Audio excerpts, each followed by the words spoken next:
Good morning students, welcome to CSIR biology classes. हम लोग study कर रहे थे द मैकेनिज्म ऑफ फोटोसिंथेसिस में। हम लोग बोलेंगे कि the mechanism of dark reaction, ये हम लोग स्टडी कर रहे थे। ठीक है, तो लास्ट लेक्चर में हम लोगों ने क्या देखा था, बेसिक कॉन्सेप्ट देखा था डार्क रिएक्शन का, कि डार्क रिएक्शन को हम लोग क्या बोलते हैं, केल्विन साइकिल बोलते हैं, C3 साइकिल बोलते हैं, स्ट्रोमल रिएक्शन बोलते हैं, फोटोसिंथेटिक सिंथेसिस फेज बोलते हैं, फोटोसिंथेटिक कार्बन रिडक्शन फेज बोलते हैं, रिडक्टिव पेंटोज फॉस्फेट पाथवे बोलते हैं, केल्विन बेंसन साइकिल बोलते हैं, लाइट इंडिपेंडेंट फेज बोलते हैं। ये क्यों बोलते हैं, ये हम लोगों ने लास्ट लेक्चर में देखा था। और इसके साथ साथ हम लोगों ने देखा था ये जो केल्विन साइकिल चल रहा है, ये डार्क रिएक्शन चल रहा है, ठीक है, ये कहाँ पर हो रहा था, तो ये भी हम लोगों ने देखा था। ठीक है, उसके बाद आज हम लोग देखेंगे कि ये जो केल्विन साइकिल होता है या डार्क रिएक्शन होता है, इसका कितना इवेंट्स होता है या क्या स्टेप्स होता है फर्स्ट। और सेकंड हम लोग ये देखेंगे कि डार्क रिएक्शन का मतलब ये नहीं कि ये रिएक्शन नाइट में होगा, ऐसा मतलब नहीं है। ठीक है, इसीलिए मैंने यहाँ पर लिखा है कि dark reaction can not occur at night. ऐसा क्यों? ठीक है, ये अभी हम लोग देखेंगे। ठीक है ना, तो सबसे पहले हम लोग ये देखेंगे कि जो डार्क रिएक्शन होता है या केल्विन साइकिल होता है, इसका कितना इवेंट्स होता है। ठीक है, तो हम लोग बोलेंगे डार्क रिएक्शन को होने के लिए, या हम लोग बोल सकते हैं कि फूड को बनाने के लिए, हम लोग बोल सकते हैं, या केल्विन साइकिल को चलने के लिए कितना इवेंट्स होना पड़ेगा, तो हम लोग बोलेंगे टोटल 3 इवेंट्स होना पड़ेगा।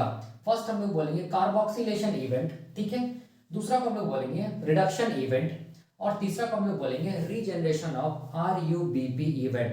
समझिए, कुछ नहीं है, ये क्या चीज हम लोग बोलेंगे इवेंट्स है, किसका, केल्विन साइकिल का।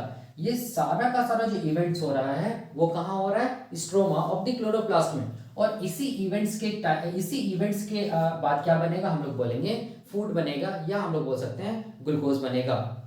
ठीक है, तो अगर पहला इवेंट को अगर हम लोग देखेंगे, फर्स्ट इवेंट को देखेंगे जिसको हम लोग बोलते हैं कार्बोक्सिलेशन, तो जब भी कभी कार्बोक्सिलेशन टर्म आएगा तो इसका मतलब समझ जाइएगा कि किसी मॉलिक्यूल में क्या चीज ये जुड़ रहा है, हम लोग बोलेंगे कार्बन डाइऑक्साइड जुड़ रहा है। ठीक है, तो उस स्टेप को हम लोग क्या बोलेंगे, कार्बोक्सिलेशन। ठीक है, तो अब देखो, अगर हम लोग बात करेंगे केल्विन साइकिल का, तो फर्स्ट स्टेप क्या चीज है, फर्स्ट स्टेप क्या चीज है, कार्बोक्सिलेशन है ना। हम लोग देखेंगे, डिटेल स्टडी करेंगे, अभी मैं थोड़ा सा बेसिक कॉन्सेप्ट दे रहा हूं, उसके बाद हम लोग कार्बोक्सिलेशन को डिटेल में देखेंगे, रिडक्शन को डिटेल में देखेंगे, रीजनरेशन को डिटेल में देखेंगे। ठीक है, तो फर्स्ट जो इवेंट होता है केल्विन साइकिल का, जिसको हम लोग कार्बोक्सिलेशन बोलते हैं, इस कार्बोक्सिलेशन में याद रखना है कार्बन डाइऑक्साइड का फिक्सेशन होता है। ठीक है, मतलब कार्बन डाइऑक्साइड को क्या किया जाता है, फिक्स किया जाता है, या हम लोग बोल सकते हैं कार्बन डाइऑक्साइड को पकड़ा जाता है। ठीक है, इसको हम लोग क्या बोलेंगे, कार्बोक्सिलेशन या फिक्सेशन ऑफ क्या चीज, कार्बन डाइऑक्साइड। और इस चीज को याद रखना कि कार्बोक्सिलेशन को करने के लिए या फिक्सेशन ऑफ कार्बन डाइऑक्साइड को करने के लिए हम लोग बोलेंगे एक एंजाइम होना पड़ेगा,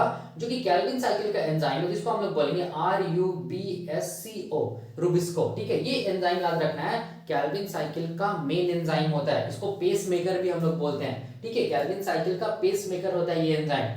ठीक है, तो ये एंजाइम के बारे में भी हम लोग डिटेल में देखेंगे। अभी बस इतना जानिए कि ये जो रुबिस्को है, इसका फुल फॉर्म क्या होता है, तो इसका फुल फॉर्म होता है ribulose 1,5 bis phosphate. C stands for क्या चीज, कार्बोक्सिलेज, और O स्टैंड्स फॉर क्या चीज, ऑक्सीजनेज। ठीक है, तो जब भी कभी प्रॉपर कार्बन डाइऑक्साइड का कॉन्सेंट्रेशन होगा, हम लोग बोलेंगे इन्वायरमेंट में, या हम लोग बोल सकते हैं लीफ में, तो क्या होगा, कार्बोक्सिलेज एक्टिविटी ऑन होगा। जब कार्बन डाइऑक्साइड का कॉन्सेंट्रेशन नहीं रहेगा, ऑक्सीजन का कॉन्सेंट्रेशन ज्यादा होगा, तब ये एंजाइम ऑक्सीजनेज एक्टिविटी करेगा, मतलब फोटो रेस्पिरेशन करेगा, हम लोग देखेंगे।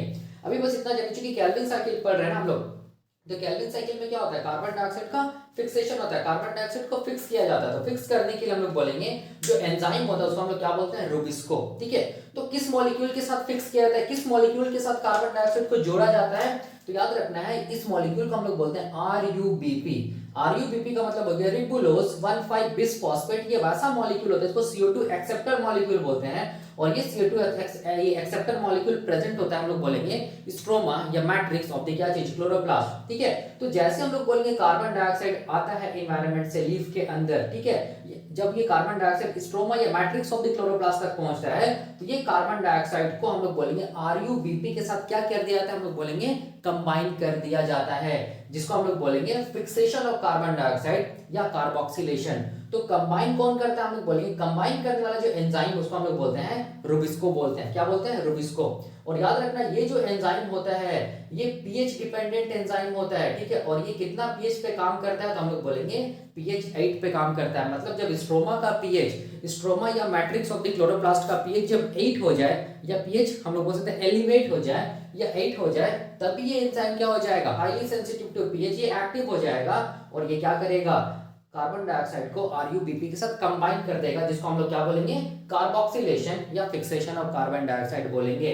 तो जब इसको कार्बन डाइऑक्साइड को आरयूबीपी मॉलिक्यूल के साथ कंबाइन कर देता है तो एक इंटरमीडिएट कंपाउंड का फॉर्मेशन होता है जो कि अनस्टेबल होता है, ठीक है।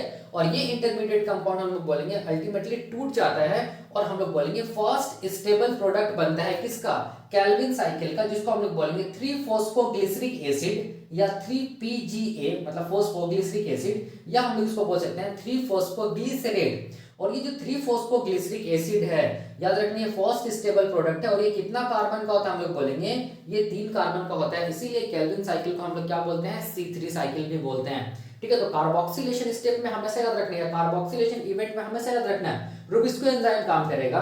ये रुबिस्को एंजाइम कार्बन डाइऑक्साइड को carbon dioxide acceptor molecule RuBP के साथ कंबाइन कराएगा, इंटरमीडिएट कंपाउंड बनेगा।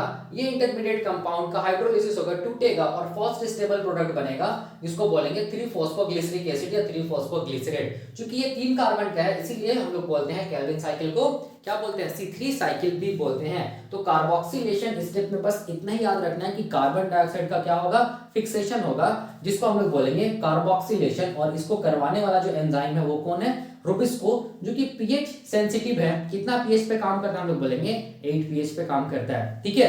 तो इस रुबिस्को के बारे में हम लोग डिटेल्ड स्टडी भी करेंगे, अभी बस इतना जानिए। तो ये पहला स्टेप हो गया कार्बोक्सिलेशन। दूसरा स्टेप क्या चीज हम लोग बोलेंगे, रिडक्शन। दूसरा स्टेप को हम लोग क्या बोल रहे हैं, रिडक्शन बोल रहे हैं, ठीक है। याद रखना है कि रिडक्शन में ही हम लोग बोलेंगे जो लाइट रिएक्शन का प्रोडक्ट बना था, याद कीजिए लाइट रिएक्शन के टाइम पे क्या बना था, एटीपी बना था और रिड्यूस NADPH2 बना था, जिसको हम लोग क्या बोल रहे थे, एसिमिलेटरी पावर। याद रखिएगा ये जो एसिमिलेटरी पावर है ये हम लोग बोलेंगे डार्क रिएक्शन का जो रिडक्शन स्टेप है उसमें यूटिलाइज होगा, ठीक है। तो देखिए कैसे ये हो रहा है यूटिलाइज, अभी बस इतना जानिए। यहाँ पर देखिए ये जो कार्बोक्सिलेशन के टाइम पे फर्स्ट स्टेबल प्रोडक्ट क्या बना था, 3-फॉस्फोग्लिसरिक एसिड, जो कि 3 कार्बन का था ना, ठीक है। अब इसमें हम लोग बोलेंगे क्या चीज हम लोग बोलेंगे, यूटिलाइज होगा, एटीपी यूज होगा, ठीक है।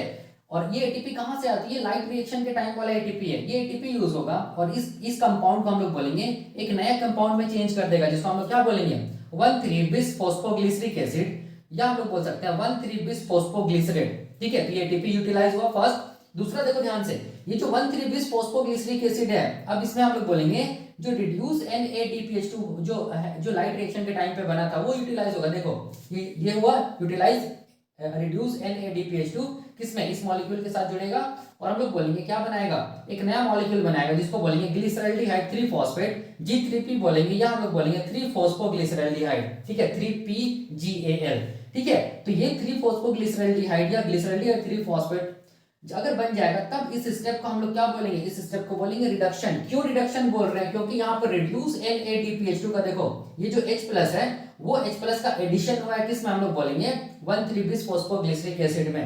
जब भी कभी हम लोग बोलेंगे एडिशन ऑफ हाइड्रोजन होता है तो addition of hydrogen is known as क्या चीज, रिडक्शन। और एसिड का जब रिडक्शन होगा तो हमेशा क्या बनेगा, एल्डिहाइड बनेगा, ठीक है। तो यहाँ पर क्या बना हम लोग बोलेंगे 1,3-बिस-फॉस्फोग्लिसरिक एसिड का क्या होगा, हम लोग बोलेंगे रिडक्शन हुआ है। तो बट ऑब्वियस हमेशा क्या बनेगा, एसिड का अगर रिडक्शन होगा तो एल्डिहाइड बनेगा और उस एल्डिहाइड को हम लोग बोलेंगे ग्लिसरल्डिहाइड 3-फॉस्फेट, ठीक है। तो इस स्टेप में याद रखना है, रिडक्शन स्टेप में क्या क्या क्या ये होगा यूटिलाइज, हम लोग बोलेंगे लाइट रिएक्शन का प्रोडक्ट क्या होगा, यूटिलाइज होगा।